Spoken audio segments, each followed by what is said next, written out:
ಕೇಂದ್ರ ಸರ್ಕಾರ ಇವತ್ತು ಏನು LPG ಬೆಲೆಯನ್ನು 1100ವರೆಗೂ ತಂದಿದೆ. ಕಳೆದ 11 ವರ್ಷದಿಂದ ಬೆಲೆ ಏರಿಕೆಯಿಂದ ರಾಷ್ಟ್ರದ ಜನ ಬೇಸತ್ತು ನೋವಿನಲ್ಲಿ ಕೊರಗ್ತಾ ಇದ್ದಾರೆ. ಇವತ್ತು ಎಲ್ಲ ಹೋಟೆಲ್ನ ಉದ್ಯಮಿಗಳು ಕೂಡ ಹೇಳ್ತಾ ಇದ್ದಾರೆ, ನಮಗೆ ಹೋಟೆಲ್ ನಡೆಸೋದಕ್ಕೆ ಆಗ್ತಾ ಇಲ್ಲ, LPGಯನ್ನು ಕೊಡೋಕ್ಕಾಗ್ತಾ ಇಲ್ಲ ಅವರು, ಆದ್ರಿಂದ ನಾವು ಹೋಟೆಲ್ ಸ್ಥಗಿತಗೊಳಿಸುವಂಥ ಸಂದರ್ಭ ಬಂದಿದೆ ಅಂತ. ಇದರಲ್ಲೇ ಗೊತ್ತಾಗುತ್ತೆ ಕೇಂದ್ರ ಸರ್ಕಾರ ಕಾಂಪ್ರಮೈಸ್ ಆಗಿ US ಕಾಂಪ್ರಮೈಸ್ ಆದಂಥ ಮೋದಿ ಅವರು, ಕಾಂಪ್ರಮೈಸ್ಡ್ PM ರವರು ಇವತ್ತು ಎಂಥ ಪರಿಸ್ಥಿತಿಗೆ ದೇಶದ ಜನರ ತಂದೊಡ್ಡಿದ್ದಾರೆ ಅಂತಂದ್ರೆ, ಏನು ರಷ್ಯಾದಿಗೆ ಕೊಡ್ತಾ ಇದ್ದಂಥ ಕ್ರೂಡ್ ಆಯಿಲ್ ಅನ್ನ ತ್ಯಜಿಸಿ ಅವರು ಇವತ್ತು ಹೋಗಿ US ಜೊತೆ ಏನು ಟ್ರೇಡ್ ಡೀಲ್ ಅನ್ನ ಮಾಡಿದ್ದಾರೆ. ದೇಶಕ್ಕೆ ಮಾಡಿರುವಂತ ಅವಮಾನ, ಮತ್ತೆ ಈ ರಾಷ್ಟ್ರ ಕಟ್ಟಂತ ಯಾರಾದ್ರೂ ಒಬ್ಬ ವೀಕೆಸ್ಟ್ PM ಇದ್ರೆ ಅದು ಶ್ರೀಯುತ ಪ್ರಧಾನಮಂತ್ರಿಯವರು ಅಂತ ಹೇಳೋದಕ್ಕೆ ಇಚ್ಛೆ ಪಡ್ತೀನಿ. ಯುವ ಕಾಂಗ್ರೆಸ್ ಈ ಒಂದು LPG ಗ್ಯಾಸ್ನ ಹೆಚ್ಚಳವನ್ನ ಖಂಡಿಸಿ ಇವತ್ತು ಯುವ ಕಾಂಗ್ರೆಸ್ ಪ್ರತಿಭಟನೆಯನ್ನು ಮಾಡ್ತಾ ಇದೆ. ನಾವು ಇದರಲ್ಲೇ ಗೊತ್ತಾಗ್ತಾ ಇದೆ ಪ್ರಧಾನಮಂತ್ರಿಯವರ ವೀಕ್ನೆಸ್ ಏನು ಅಂತ. ಪ್ರಧಾನಮಂತ್ರಿಯವರಿಗೆ ಟ್ರಂಪ್ ಮೇಲೆ ಭಯ ಇದೆ. ಎಪ್ಸ್ಟೀನ್ ಫೈಲ್ ನಲ್ಲಿ ಇರುವಂತ ವಿಡಿಯೋಗಳು ಎಲ್ಲಿ ಆಚೆ ಬರುತ್ತೋ ಅನ್ನೋ ಭಯದಿಂದ ಟ್ರಂಪ್ ಹೇಳಿದಂತೆ ಪ್ರಧಾನಮಂತ್ರಿಯವರು ಕೇಳ್ತಾ ಇದ್ದಾರೆ. ಇಲ್ಲೇ ಗೊತ್ತಾಗುತ್ತೆ ಟ್ರಂಪ್ ಅವರು ಕಾಂಪ್ರಮೈಸ್ಡ್ ಆಗಿ, ಟ್ರಂಪ್ ಅವರು ಹೇಳಿದಂಗೆ ಪ್ರಧಾನಮಂತ್ರಿಯವರು ಕೇಳ್ತಾ ಇದ್ದಾರೆ, ಪ್ರಧಾನಮಂತ್ರಿಯವರು ಕಾಂಪ್ರಮೈಸ್ಡ್ ಆಗಿದ್ದಾರೆ ಅಂತ. ಏನು ದೇಶದ ಜನಕ್ಕೆ ಕೊಡಬೇಕಾಗಿರೋಂಥ ಎಲ್ಲ ಸವಲತ್ತುಗಳನ್ನ ಅದಾನಿ ಅಂಬಾನಿಗೆ ಕೊಟ್ಟು ದೇಶದ ಜನರನ್ನ ನೋವಿಗಿಡುವ ಮಾಡುವಂತ ಕೆಲಸವನ್ನ ಕೇಂದ್ರ ಸರ್ಕಾರ ಮತ್ತೆ ಈ ಪ್ರಧಾನಮಂತ್ರಿಯವರು ಮಾಡ್ತಾ ಇದ್ದಾರೆ. ಇದನ್ನ ಖಂಡಿಸ್ತೇವೆ. ಮತ್ತೆ ಮುಂದಿನ ದಿನಗಳಲ್ಲಿ ಈ ಒಂದು ಪ್ರಧಾನಮಂತ್ರಿಯಿಂದ ದೇಶ ಅಧೋಗತಿಗೆ ಬರುವಂತದ್ರಲ್ಲಿ ಯಾವುದೇ ಅನುಮಾನ ಇಲ್ಲ. ಇದನ್ನ ಯುವ ಕಾಂಗ್ರೆಸ್ ಖಂಡಿಸುತ್ತೆ.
ಆಮೇಲ್ ಭಾई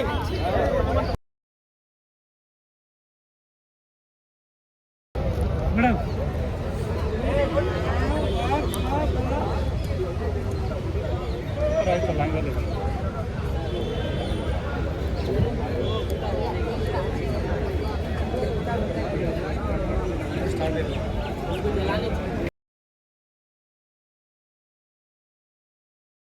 ದಯವಿಟ್ಟು ಬನ್ನಿ, ನೀವು ಹಂಗೆಲ್ಲ ಮಾಡಬೇಡಿ, ಬನ್ನಿ ಸರ್, ಹಂಗೆಲ್ಲ ಮಾಡಬೇಡಿ ದಯವಿಟ್ಟು. ಬೆಲೆ ಏರಿಕೆ ಮಾಡಿರುವ ಕೇಂದ್ರ ಸರ್ಕಾರಕ್ಕೆ ಹೇಳಿ ಧಿಕ್ಕಾರ, ಜನ ವಿರೋಧಿ ಕೇಂದ್ರ ಸರ್ಕಾರಕ್ಕೆ ಹೇಳಿ ಧಿಕ್ಕಾರ.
ಸೈಡ್ ಕುತ್ಕೋ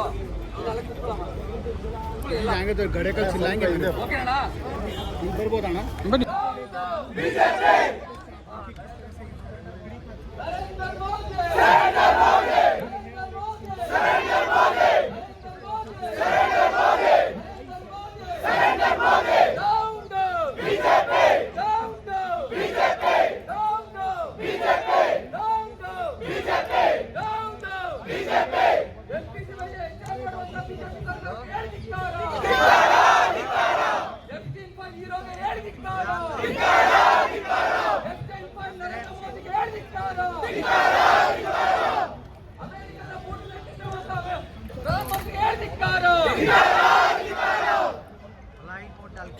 ಅಮೆರಿಕದ ಬೂಟು ಹಾಕಿರುವಂತ ಪ್ರಧಾನಮಂತ್ರಿಗೆ ಹೇಳಿದಿಕ್ಕಾರ.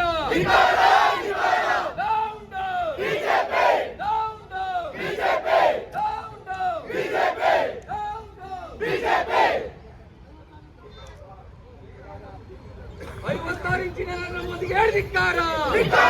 56 ಇಂಚಿನ ನಡವಳಿಕೆ ಅವಲಂಬನೆ ನರೇಂದ್ರ ಮೋದಿಗೆ ಹೇಳಿದಿಕ್ಕಾರ.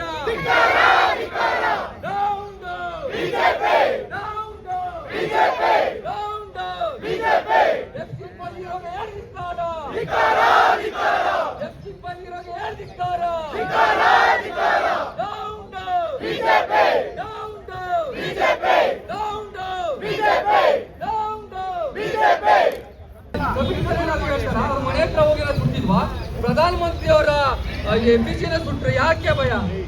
ಅದೇ ರಾಜೀವ್ ಗಾಂಧಿ ಅವರು ತಮ್ಮನ್ನ ಬ್ಲಾಸ್ಟ್ ಮಾಡ್ತಾರೆ ಅಂತ ಗೊತ್ತಿದ್ರು ಕೂಡ ತಮಿಳುನಾಡಿಗೆ ಹೋದಂತವ್ರು.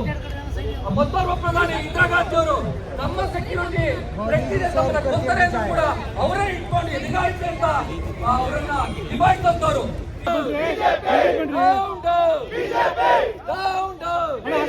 ಮಂಜು ಆ ಕಡೆಯಿಂದ ಮಂಜು ಆ ಕಡೆಯಿಂದ